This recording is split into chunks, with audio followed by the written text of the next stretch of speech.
early history of Scituate is woven from the lives of Irish immigrants who settled here because of the Irish moss found along these shores. Carrageen, as it is called in Gaelic, is the red species of marine algae found in abundance on the west coast of Ireland, hence the name Irish moss. The same carrageen was found along Scituate's coastline and has been gathered commercially in this area for more than 150 years. The discovery of Irish moss in Scituate was made when two Bostonians, Daniel Ward and Miles O'Brien, sailed south in their schooner to fish, often stopping in Scituate for the night. On one of these trips, they saw and identified the familiar carrageen. Ward and O'Brien, originally from Northern Ireland, were delighted to find this Contras crispus, a moss well known in the old country. They decided in 1847 to bring their families to Scituate to gather and process the moss. Ward knew that imported bleached carrageen from Ireland sold in Boston for 50 cents a pound. He also knew that Irish homemakers used the product as a binding agent and even to make cough syrup. Soon Ward sold the first batch of the bleached moss to a Boston druggist, which helped to launch a promising business. In a short time, 150 men with their wives and children, nearly all Gaelic-speaking, came to Scituate to work in this new industry.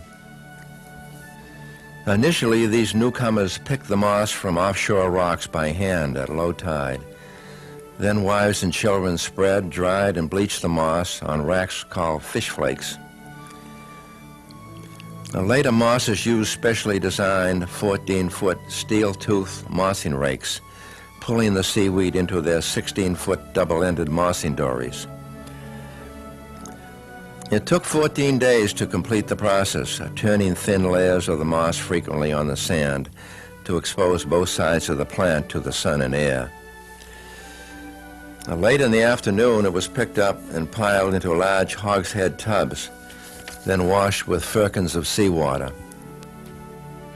As dusk approached, canvas covers were put on all of the moss tubs to protect them from the morning dew and rain, avoiding a gelatin breakdown from fresh water. The fully bleached moss was then stored in 110-pound barrels in a dry mosser's shanty to await shipping to Boston and other markets. The brewing industry consumed a large quantity of Irish moss for their process called fining of beer.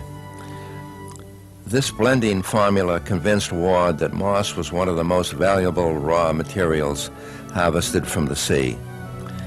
The market soon expanded to other industries, food and beverage, pharmaceuticals, and cosmetics. The rocky ledges in Scituate waters provided natural beds capable of growing a top-quality moss with excellent color. Especially productive were the rocks off Peggotty Beach, First and Second Cliff, and also in North Scituate. In time, descendants of the original Irish mosses flocked to Scituate, anxious to pursue moss farming. Many Ward relatives worked at the water's edge while taking up a residence on the cliffs of Scituate, overlooking the harbor and shoreline. Among these old-timers, a spirit of rivalry prevailed. Each would notice the amount of moss the other fellow would have collected in his dory, then try to top him. It was a friendly contest that benefited mossing families as well as the growing industry. The mossers always planned to be at their favorite site about 2 hours before low water. They raked moss off the rocks for about 4 hours until 2 hours after the turning tide. They would pray for a calm day because any wind or surf would make it difficult to see the moss in the shallows, as well as to keep the dory in place over the rocks. When a dory was loaded to the gunwales with heavy wet moss, the boat had to be bailed of seawater to keep it afloat for the return trip. Strong arms and 10-foot oars propelled the boat to shore. At the end of a long day, the moss was hauled in creels or hand barrows to a weighing scale. A broker then took possession of the moss for 1 cent per pound.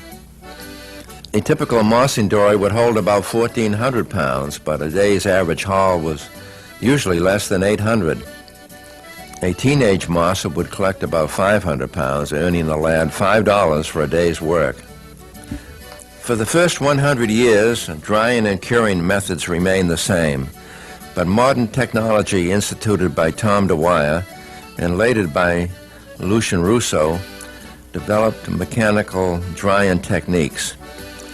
By 1960, modern processing machinery had replaced the time-consuming and laborious bleaching process conducted along Scituate beaches. Today, a dehydrator awaits the wet moss at a curing plant. This new process can dry 5,000 pounds of wet moss in an hour, speeding the ancient process by 1 week. Today, mosses are paid 10 cents a pound, but unfortunately, only a small group still heads out to sea on a daily basis. Foreign competition has now cut demand for our local moss, but product is required. Scituate moss continues to have its place in the worldwide industry. The rich tradition of gathering Irish moss here in Scituate continues to provide economic benefits to our community. And even today, descendants of Daniel Ward carry on the legacy of farming the bounty of the sea.